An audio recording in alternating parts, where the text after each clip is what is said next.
Simpana etni rationariv sijaka.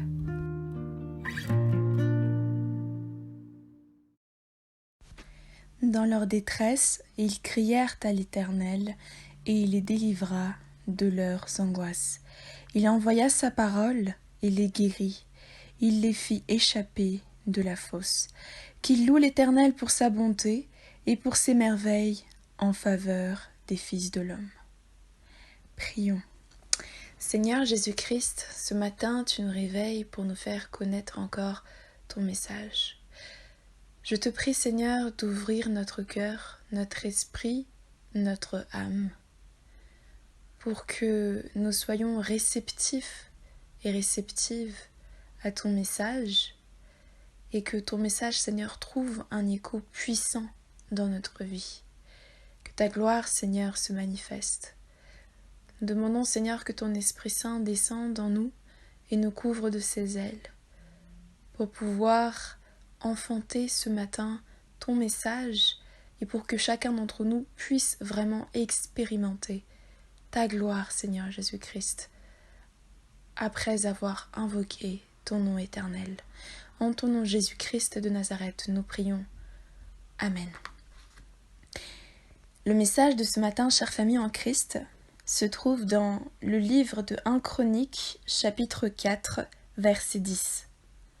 1 Chroniques, chapitre 4, verset 10, où il est écrit au nom de Jésus. Jaïbetz invoqua le Dieu d'Israël, en disant « Si tu me bénis et que tu étendes mes limites, si ta main est avec moi, et si tu me préserves du mal, en sorte que je ne sois pas dans la souffrance. » Et Dieu accorda ce qu'il avait demandé. Amen. Si nous regardons le début de ce chapitre 4, nous regarderons le titre et également les premiers versets. Nous nous rendons compte qu'il y a beaucoup de prénoms. Ce sont, avant ce passage, les lignées que nous avons souvent du mal à lire, ou que nous ne lisons pas du tout, ou que nous lisons très rapidement.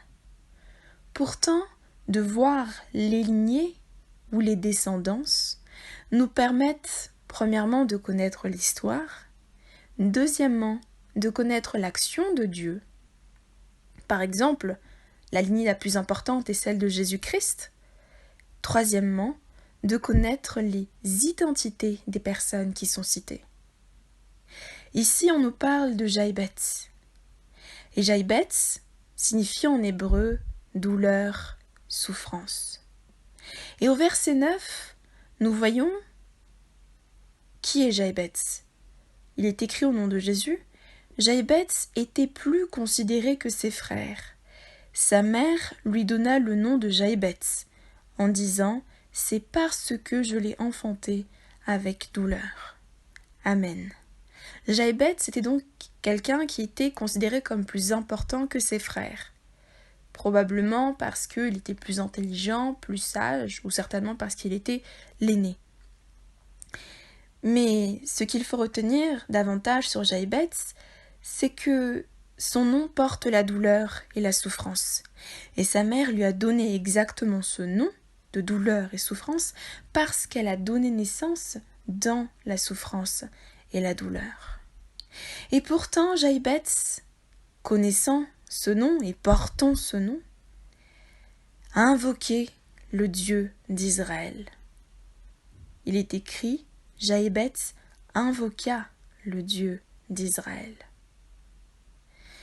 Invoquer, disons-nous, chère famille en Christ, signifie faire appel à quelqu'un, avoir recours à quelqu'un qui peut nous porter secours.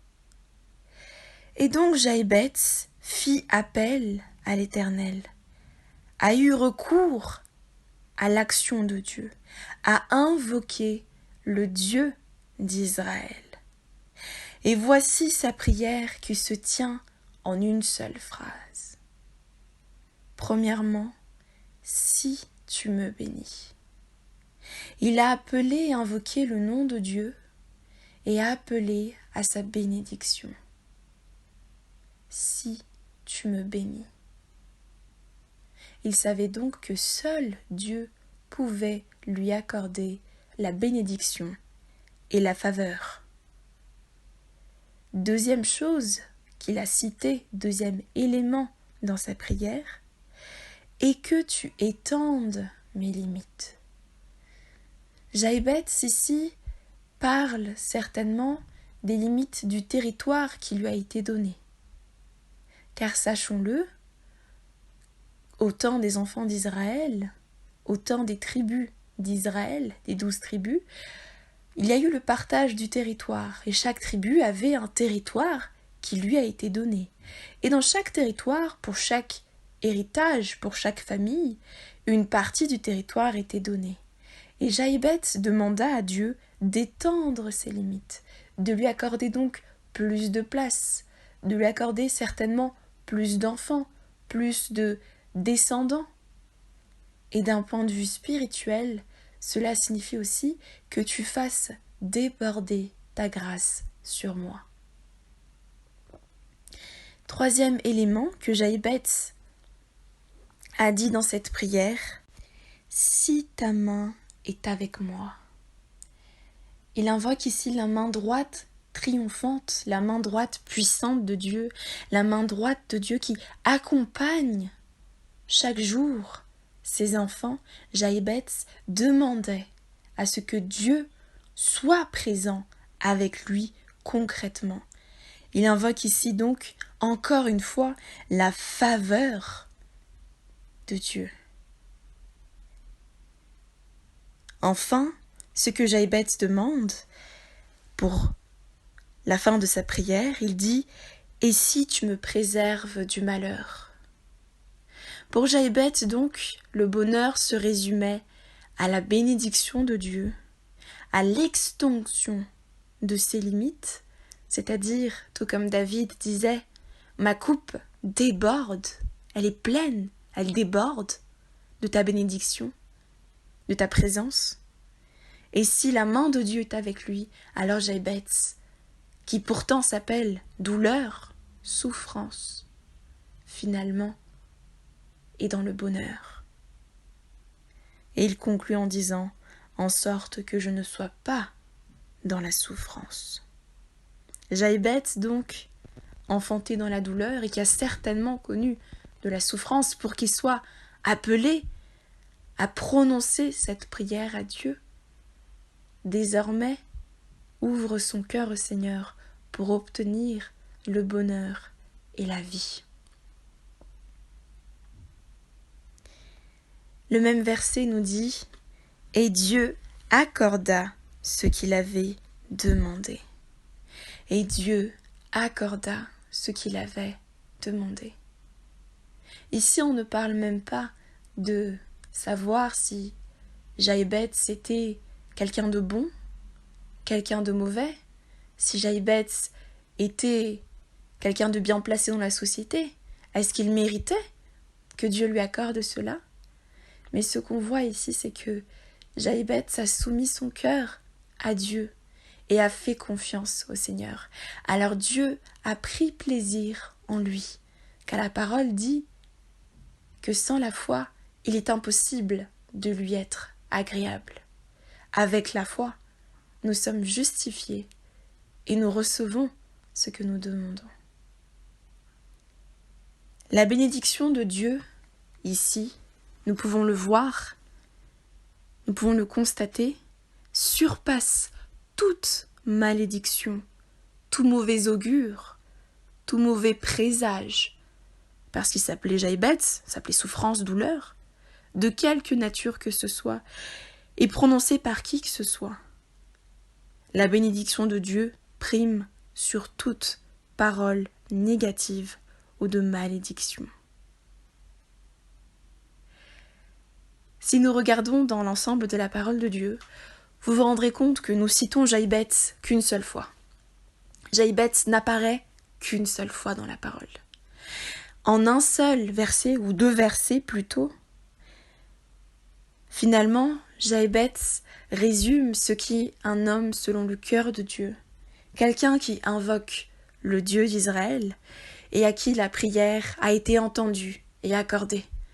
Cela nous rappelle l'histoire de Jésus-Christ de Nazareth qui, à chaque prière qu'il faisait, recevait la faveur de Dieu et sa grâce. Et c'est pour cela que Ésaïe 53 dit « Homme de douleur habitué à la souffrance ». Exactement comme Jaïbeth qui s'appelle « douleur et souffrance ». Le Seigneur, chère famille en Christ, ce matin, veut donc nous apprendre comment est-ce que nous pouvons plutôt invoquer son nom, en demandant sa bénédiction, sa faveur, qu'il étende nos limites et que notre coupe déborde, que sa main soit posée sur nous et nous accompagne, soit avec nous dans tout ce que nous entreprenons, qu'il nous préserve du malheur, de sorte que nous ne soyons pas dans la souffrance. Que l'Éternel Dieu nous accorde cette bénédiction et cette prière exactement comme il l'a accordé à Jaïbeth. Et fait extrêmement important, Jaïbeth est un descendant de Juda, c'est-à-dire de la tribu d'où vient Jésus-Christ de Nazareth. Il est de la lignée royale. Prions. Seigneur Jésus-Christ, notre cœur est dans le repos et dans la joie ce matin, car tu nous as montré, attesté à quel point tu es bon, miséricordieux, juste, merveilleux, à quel point tu es rempli de grâce et de bonté, car tu as accordé à Jaïbeth ce qu'il avait demandé. Et tu as même surpassé ses attentes parce que tu n'as pas regardé, Seigneur, à sa petitesse, tu n'as pas regardé à ses impuretés, ses imperfections en tant qu'être humain, mais tu as regardé son cœur sincère, son cœur qui s'est approché de toi et qui a osé cette prière en disant « Si tu me bénis, ô Éternel, et que tu étendes mes limites, si ta main est avec moi, et si tu me préserves du malheur en sorte que je ne sois pas dans la souffrance. » Seigneur Jésus-Christ, tu as entendu sa prière et tu as répondu. Et si aujourd'hui, Seigneur, nous sommes dans la souffrance et dans la douleur, nous prononçons, Seigneur, sur nos vies cette prière pour qu'elle soit accomplie, pour qu'elle se réalise, qu'elle nous soit accordée. Car ta parole dit, Seigneur, que toquez et l'on vous ouvrira. Cherchez et vous trouverez. Demandez et l'on vous donnera. Car à celui qui toque, on ouvre. Celui qui cherche, trouve. Et à celui qui demande, on donne. Gloire, honneur et puissance, Seigneur, te soient accordés. Et que ta faveur, Seigneur, soit vraiment effective dans nos vies. En toute simplicité, mais remplie de ta pleine et entière gloire. En ton nom Jésus-Christ de Nazareth, Roi des rois, Seigneur des seigneurs, nous proclamons et prophétisons et déclarons et invoquons cette prière.